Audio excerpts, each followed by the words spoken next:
Hi, உங்கள் ride with மிவனி. இன்றைக்கி ஒரு ஹெல்த்தியான பிரேக்ஃபாஸ்ட் ரெசிபி தான் பார்க்க போகிறோம்.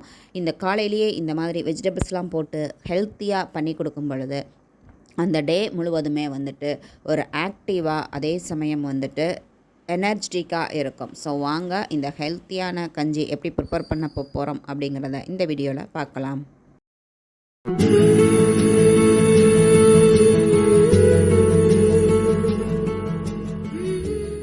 ஒரு பவுல் அளவுக்கு சம்பா கோதுமை ரவை எடுத்திருக்கேன். அது கூடவே 2 ஸ்பூன் அளவுக்கு கடலைப்பருப்பு ஆட் பண்ணிக்கலாம். ஆட் பண்ணிவிட்டு இதை நல்லா 2-3 தரம் வாஷ் பண்ணி எடுத்துக்கலாம். ஏன்னா அந்த சம்பா கோதுமையில் வந்துட்டு இந்த தூசி, அந்த சொங்கு இந்த மாதிரி இருக்கும். ஸோ நல்லா வாஷ் பண்ணி எடுத்து அதை ஒரு குக்கரில் ஆட் பண்ணிவிட்டு நம்ம அந்த சம்பா கோதுமை எடுத்த அதே பவுலில் வந்துட்டு 4 பவுல் அளவுக்கு தண்ணி ஆட் பண்ணிக்கலாம். நம்ம 1 பவுல் எடுத்தோம். ஸோ 4 பவுல் தண்ணி ஆட் பண்ணிவிட்டு இதுக்கு தேவையான உப்பு ஆட் பண்ணி 4 விசில் விட்டு எடுத்துக்கிறலாம். இப்போது ஒரு பாத்திரத்தில் நெய் ஆட் பண்ணிக்கலாம். ஆட் பண்ணிவிட்டு கொஞ்சமாக வந்துட்டு சின்ன வெங்காயம், பூண்டு பல் 4-5, 2 பச்சை மிளகா கீத்தி வச்சுருக்கேன். இந்த பூண்டையும் இந்த வெங்காயத்தையும் நல்லா இடித்து வச்சுருக்கேன். இடிகளில் போட்டு அதை நல்லா நெய்யில் போட்டு நல்லா அதோடய ஃப்ளேவர் வர்ற வரைக்கும் வதக்கி விட்டுக்கரலாம். நல்லா அந்த ஒரு கண்ணாடி பதம் வந்தால் போதுமானது.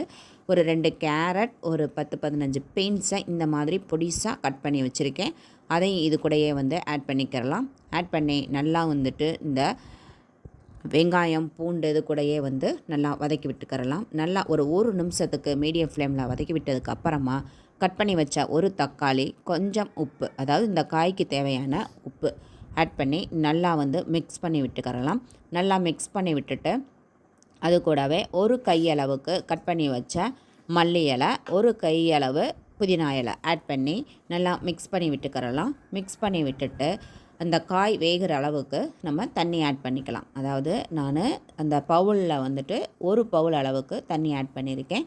நல்லா அந்த காய் குக் ஆகட்டும், மூடி வச்சிடலாம்.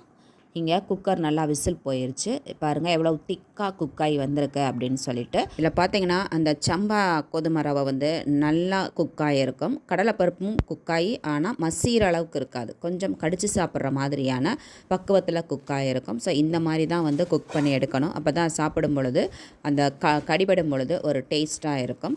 ஸோ நல்லா ஒரு மிக்சிங் கொடுத்து விட்டுட்டு 2 பவுல் தண்ணி ஆட் பண்ணிக்கலாம். ஆட் பண்ணிவிட்டு நல்லா மிக்ஸ் பண்ணி விட்டுக்கிறலாம். பாருங்கள், நம்ம இந்த கன்சிஸ்டன்சிக்கு ப்ரிப்பேர் பண்ணி வச்சுருக்கேன். இது இருக்கட்டும். இங்கே காய் வந்து பார்த்திங்கன்னா நம்ம ஊற்றின தண்ணியில் கிட்டத்தட்ட வந்துட்டு பாதி அளவுக்கு வற்றி நல்லா காய் வந்து நல்லா குழைவாக வேகக்கூடாது. இந்த ரெசிபிக்கு கொஞ்சம் சாப்பிடும் பொழுது வாயில் கடிப்படணும். அந்த அளவுக்கு வந்துட்டு குக்காக, அதாவது 80% குக்கானால் போதுமானது. இப்போது நாம் இந்த குக்கரில் இருக்க கஞ்சியை வந்து இதில் ஆட் பண்ணிக்கிறலாம். ஆட் பண்ணி நல்லா குக்கர்லையும் கொஞ்சம் தண்ணி ஆட் பண்ணி ஊற்றிக்கிட்டேன். இப்போது நல்லா மிக்ஸ் பண்ணி விட்டுக்கிறலாம். மிக்ஸ் பண்ணி விட்டுட்டு லைட்டாக ஒரு கொதி வர்ற வரைக்கும் மட்டும் வச்சுக்கிறலாம் ஸ்டவ்வில். இப்போது கொதி வந்துருச்சு. அருமையாக இந்த கஞ்சியோட ஃப்ளேவர் வந்து கமகமாண்டு வருது. ஸோ இப்போது தயாராகிடுச்சு. நல்லா அந்த காய், இந்த கஞ்சி எல்லாம் சேரும் பொழுது அந்த நெய்யோட ஃப்ளேவரோட பக்காவாக அப்படியே கமகமான்னு அப்படியே இப்போவே வந்து சாப்பிடணும்னு தோணும். அந்த அளவுக்கு வந்து ஃப்ளேவர்ஃபுல்லாக, அதே சமயம் டேஸ்டியாக ஹெல்த்தியான கஞ்சி தயாராகிடுச்சு. ஸோ இதை வந்து நாம் குழந்தைங்கள்லேருந்து பெரியவங்க வரைக்கும் தாராளமாக சாப்பிட்லாம். அதிக சத்துக்கள் நிறைஞ்சது. சம்பா கோதுமையே வந்துட்டு சத்துக்கள் நிறைஞ்சது. அது கூட நம்ம வெஜிடபிள்ஸும் சேர்த்து இந்த மாதிரி கஞ்சி ப்ரிப்பேர் பண்ணும்போது ஹெல்த்தியான பிரேக்ஃபாஸ்ட்டாக இருக்கும். ஏன்னா அந்த சம்பா கோதுமை ரவையில் அதிக அளவு வந்து ஃபைபர் இருக்குது. ஸோ ரொம்பவே வந்து நல்லது. ஸோ இதை வந்து வீட்டில் எல்லாருமே என்ஜாய் பண்ணி சாப்பிடுவாங்க. நீங்களும் இதே மாதிரி வந்து ஒரு ஹெல்த்தியான பிரேக்ஃபாஸ்ட்டை வீட்டில் இருக்க எல்லாருக்கும் கொடுக்கணும்னு நினச்சிங்க அப்படின்னா இதே மாதிரி வந்து ப்ரிப்பேர் பண்ணுங்கள். நான் சொன்ன அளவில், நான் சொன்ன மாதிரியே பண்ணுங்கள். டேஸ்ட் வேறு லெவலில் இருக்கும். ஸோ வீட்டில் எல்லாருமே திரும்ப திரும்ப இதே மாதிரி ட்ரை பண்ண சொல்லுவாங்க.